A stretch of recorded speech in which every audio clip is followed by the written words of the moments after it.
Nak masuk ah? Masuk. Masuk ah. Masuk kan? Okay, masuk. Masuk.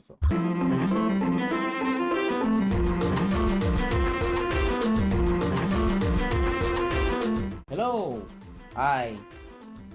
I'm Sai Ali, I'm Kusyairy. and today we are going to make a review on the movie called ImagiNur. Dalam minda kau boleh terbang ke mana-mana saja. Directed by Amir Mustapha, who previously directed 2 feature films, quite known one, but still not making a big splash for some reason. It's called Kill, and Terbaik dari Langit, also known as Nova for international releases for some reason. Yeah. When it didn't make a big splash, I thought like when it came out, everybody was talking about Kill. I haven't watched Kill, by the way, but I did watch. I mean, Terbaik it's in terms of like box office or whatever. I mean that. But people talk about it. People do. Yeah, that's the weird thing in Malaysia. Like the box office doesn't reflect whether other people like a movie because Yeah. people here watch them in other ways.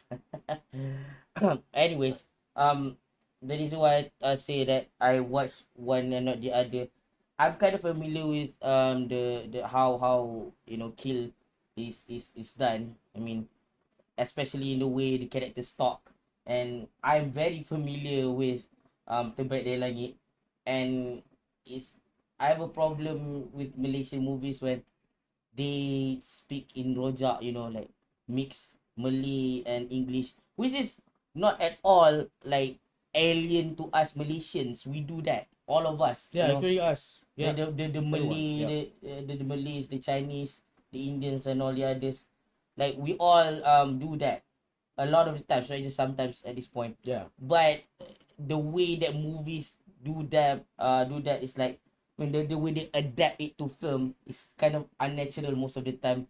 Like the ratio of the English to Malay is a bit too much, and some words like are used when people in real life don't talk like that. But in this movie, surprisingly, yeah, no, not much of that. They do a good job this time around. Yeah, kudos to Reza Minhat, who also starred in Kill and has since done a few screenplays. Like, I think one of them is I can't remember. It's one of Dying Side movies. Oh, what was it? Interchange. He did that. That was a terrible movie in terms of its Malay to English ratio of rojak. It's very terrible. But in this one, it's like how we personally talk in our household. So it's a nice change of pace and a familiar thing to hear.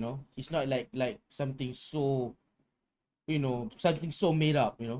Yeah. I mean, I am not like a film major in any kind, so I don't know where the screenplay begin and the script ends and the writing for the actual plot and all that.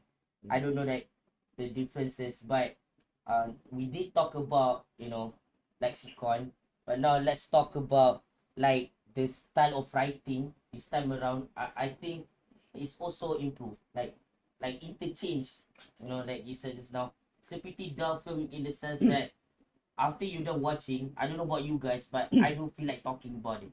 There's nothing to talk about. I mean, like, I'm not even gonna say it's a bad movie or a good movie.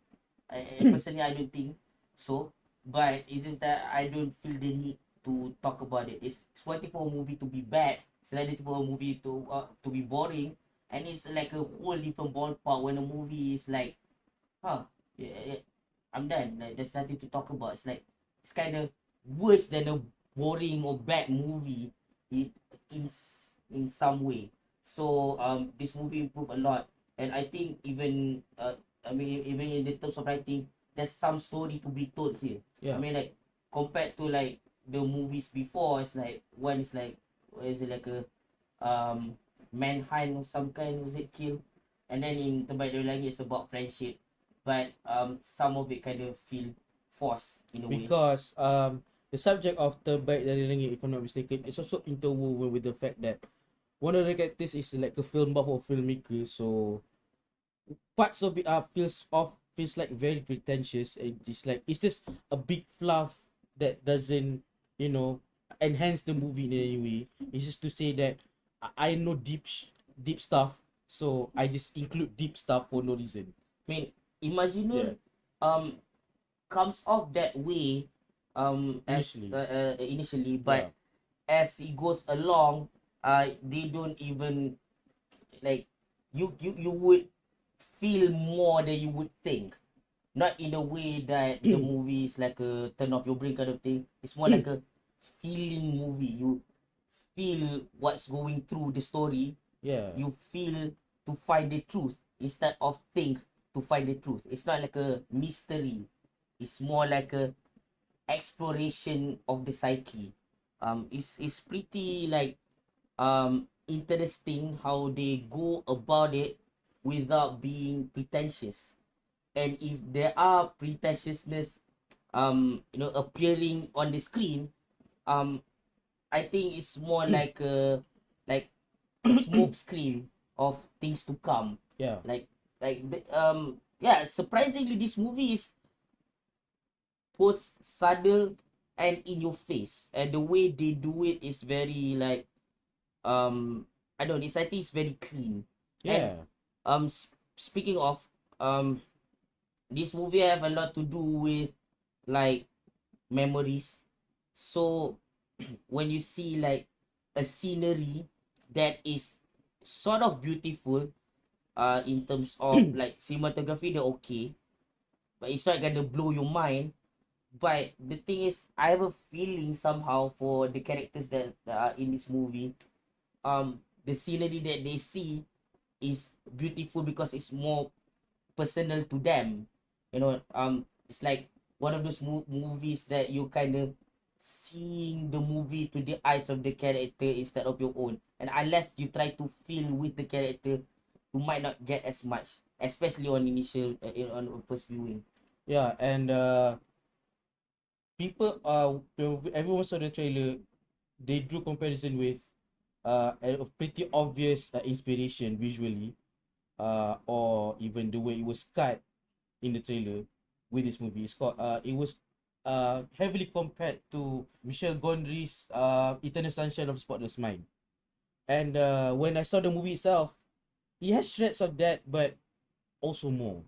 I didn't expect the more part of it. I'm Yeah, like, yeah, I was it, floored. we just got back from styling. We had a tosam, tontonan sama, and the director is also there. Yeah. So he did say some stuff about that.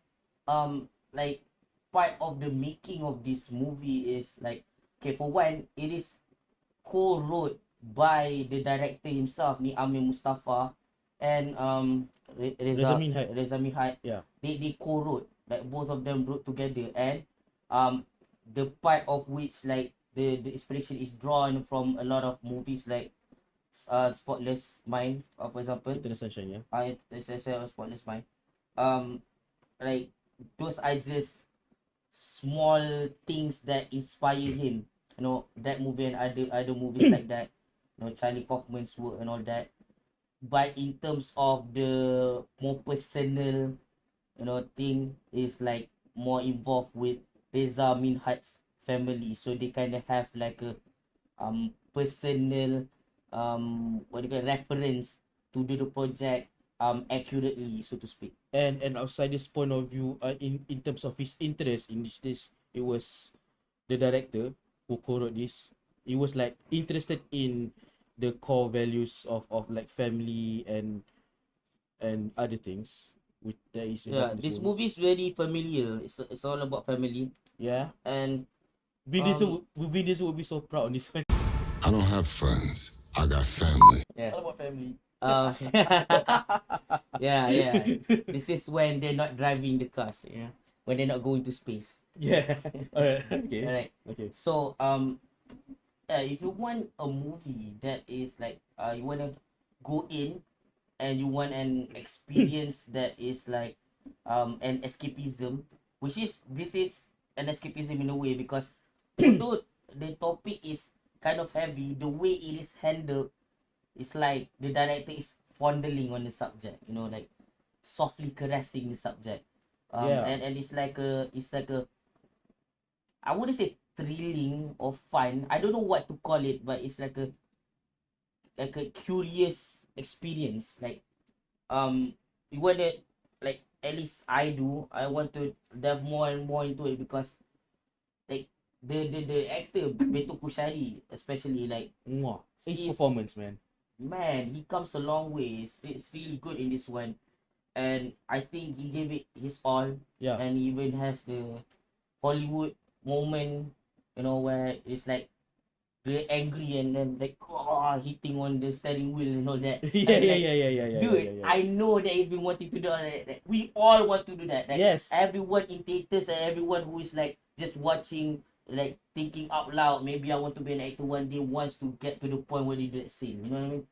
But no, but like, yeah, the movie is tackling a pretty harsh subject, Yeah. but in a very soft way and kind of sweet. So even if Yeah.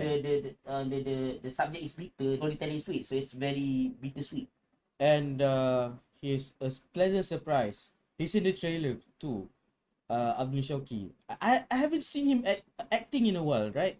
Yeah. So when he's in it, every single scene, even if it's not a lot, he stole the show. I mean, like, I never thought I want to see him in that role. Like, damn. You know what's funny? Aplin, again, some insider scoop. Like, he doesn't even know what he was shooting for. I mean, maybe he comes in the scenes that he was in, like he shoot multiple scenes. Maybe he thought it's gonna do like a short film or something. He doesn't know that it's interwoven into A bigger, a yeah. bigger story. Yeah. And not even like the subject matter. And once he knows the actual movie, what the movie is all about, he's very thankful for the opportunity that he got. And when he comes in, it's pretty interesting. I think he was perfectly casted Yeah. because of the perception of what you may already think of him. When you see him, whatever you think, it is very intentional that he is casted for that role. It's like, okay, if you guys ever watch what is that, Midnight Special, this one movie called Midnight Special, it comes out straight after one of the episode 7 or 8 Star Wars movie. Mhm. And you kind of associate Adam Driver with the character that he played in Star Wars, Kylo Ren. When he enters the fold in the movie Midnight Special with his character, and it's like a totally different characterization, you kind of came in with the expectation there's gonna be more like the same archetype, and you're gonna be pleasantly surprised that it's playing a different character altogether. And it's like already early on you see a different range in his acting. And that's how I see Afli Shauki in this movie. It's like yeah, you have a perception of him, and then he does something else. So the familiar stuff that you've seen of him is here, and then something else is also here. So you can see like more, like, even though I don't know, like, he's gonna be more active after this in the world of acting or directing or anything that have to do with film, but I kind of want more of him. Yeah. Like he's pretty good in this one. Like, it's not a lot, but he plays a kind of an important character, you know. And yeah, it's good for what, for what the role as. It's not just serviceable for the role. It's actually really good for the role. Yeah, and sorry, we sidetracking to Abdul Shauki because he's just when he's good, and he's also himself is a director. So please come back and make a good movie again, please, Aglin. We love you, man. And you in here is like, my I'm like, my longing for him to see him again on screen is like, thank you, Nick Amir, for fighting him, man. He Alright. really loves it too, yeah. So Being in this movie. I'm gonna assume that Danielle is Danielle. Danielle. So yeah, chemistry is very good with Beto Kusyairy. I mean, Yeah. like, Beto Kusyairy of course stands out even more, but she is a like pleasant compliment. Yeah. And right, so the other Nisa is also there, and she plays like a kind of like a support role. And she's character seems kind of off, but I think that is because of how the character is written, because of where she is at the time. Yeah. And I don't think it's a fault of Nadia Nisa at all. I think she does a pretty good job for what she was asked to do, probably. Um, Not probably, yes, definitely she does a good job. This is a decent job. Yeah, it's a pretty cool cast. I mean, Hit, just your favorite. Like, talk about your favorite, actor in this one. A favorite actor? Yeah, Which one? the guy, the you say. Oh, the guy. Yeah. He was previously. I saw him in Spilled Gravy. Terrible movie, but a great actor. Rahman Azali. He's also in here as a mysterious figure, but when he's there, he's also like even he has even even smaller role than Avni Shauki. But also when he's there, it's like it's a very moving and effective scene for what he's trying to do for the time that he has. It's like, damn, this guy. Like, even when he doesn't say or do much, he's good. Adam Azali, I respect you so much, man. I hope, yeah, you're a living legend, you know that? Alright, there's this concept which the movie is kind of based on. It's called Ikigai. Yeah. So it's all about my brother. my homie, my family. He's Iki the guy. So anyways, Damn it. it's about that's like what is it? It's about life. Yeah, it's about life, something like that, yeah. Like I don't know. It's something you have to look it up. But it's a Japanese thing. But essentially, in the movie is presented well in a slice of life kind of way. Mm. So yeah, you want to elaborate on that? Yeah. I mean, there's like a lot of allusions to Japan in the movie itself, and I mean, even the way the movie is made, it doesn't feel. It feels like everything has a breathing space. I mean, I've seen enough even drama movies in Malaysia. They just like to cut away and like to add unnecessary music when no one asks for it. In this movie, they just let everything breathe. It's like, even though it's you might think it's slow, but no, when you actually watch it, your emotion is so swayed by the way the movie flowed. You don't feel that it's a, what you call it, the dreaded term, slow burn. No, you don't feel that. It feels like you are moving along with the emotional ride that the movie is going for. And I think that's beautiful, man. It doesn't need, not every movie has to be, Shamsu Yusuf's movie. That's all I'm saying. Sometimes, I mean, ironically, it's also distributed by Scope Productions. So, yeah, not every movie has to be fast paced. This is a nicely paced movie emotionally. Yeah, not like adrenaline pumping kind of stuff. Yeah, I'm glad it's one of those cases when the studio actually give the creative autonomy Creative autonomy. to the filmmaking team fully. So I think this is one of those things that's gonna come out. Something that resembles a vision of a person rather than a monetary scheme by a bigger company. Yeah. So I think we've said a lot about the movie, and yeah, if it's still around, watch it, man. Yeah, it's really good. Yeah, I mean, I think it's pretty family friendly too. Like everyone can watch it. very. I mean, you can even learn more about the subject matter, and you can discuss it. It's very inviting, and despite the subject, like I said, it's very inviting. So no one is like, it's not offensive or anything. You can totally watch it. It's a very solid watch. I'm pleasantly surprised. Thank you for not only for being Eternal Sunshine and more. Thank you so much. I mean Mustapha. I hope you make more And movies, man. for being yourself, this movie is you know like, and yeah, one thing too, like did he produce most of this? Yeah, he also produced this. Yeah. He mostly produced this because this is technically independent, even though it was distributed by Scope, but this is mostly from the director himself, because previously he was with like I said, Terbaik Langit was a studio movies for Astro Shaw, and so they have a lot of input, so that's why maybe there are some elements that were not in it so much, but this one it feels like he's doing it from the heart, you know.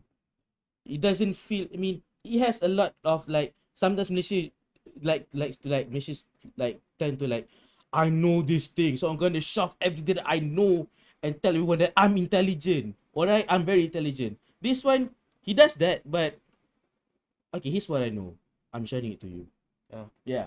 The exposition is pretty clean. Yeah. Like to just assume that you don't need exposition at all in a movie like this is kind of naive.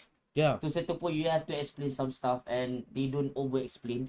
Yep. It's pretty nice. Nicely paced too. Yeah. The movie, I don't struggle to watch it at all. It's like, it feels like a half an hour good episode of a show. You know, it doesn't feel like however long it was. But in a good way. Yeah, it's 90 minutes apparently. So yeah, it doesn't feel 90 minutes. It feels less, you know, in a good way. So I'm just gonna give you a solid 8. It's pretty good movie. You should go watch it right now. Yeah, that's my score too. 8 out of 10. So you know you should watch it. Everyone's been saying good stuff about it, and we saw it ourselves, and yeah, we agree. Yep. It's very, very good. If you have watched it and you have like some comments on it, you know, about it, Yeah, you can share it down below in the comments. Yep. You know, let's start a discussion. go ahead. That's what all these videos are all about. So yeah, see you guys next time. Okay, jom keluar. Eh? Keluar. Keluar, keluar, keluar. Okay.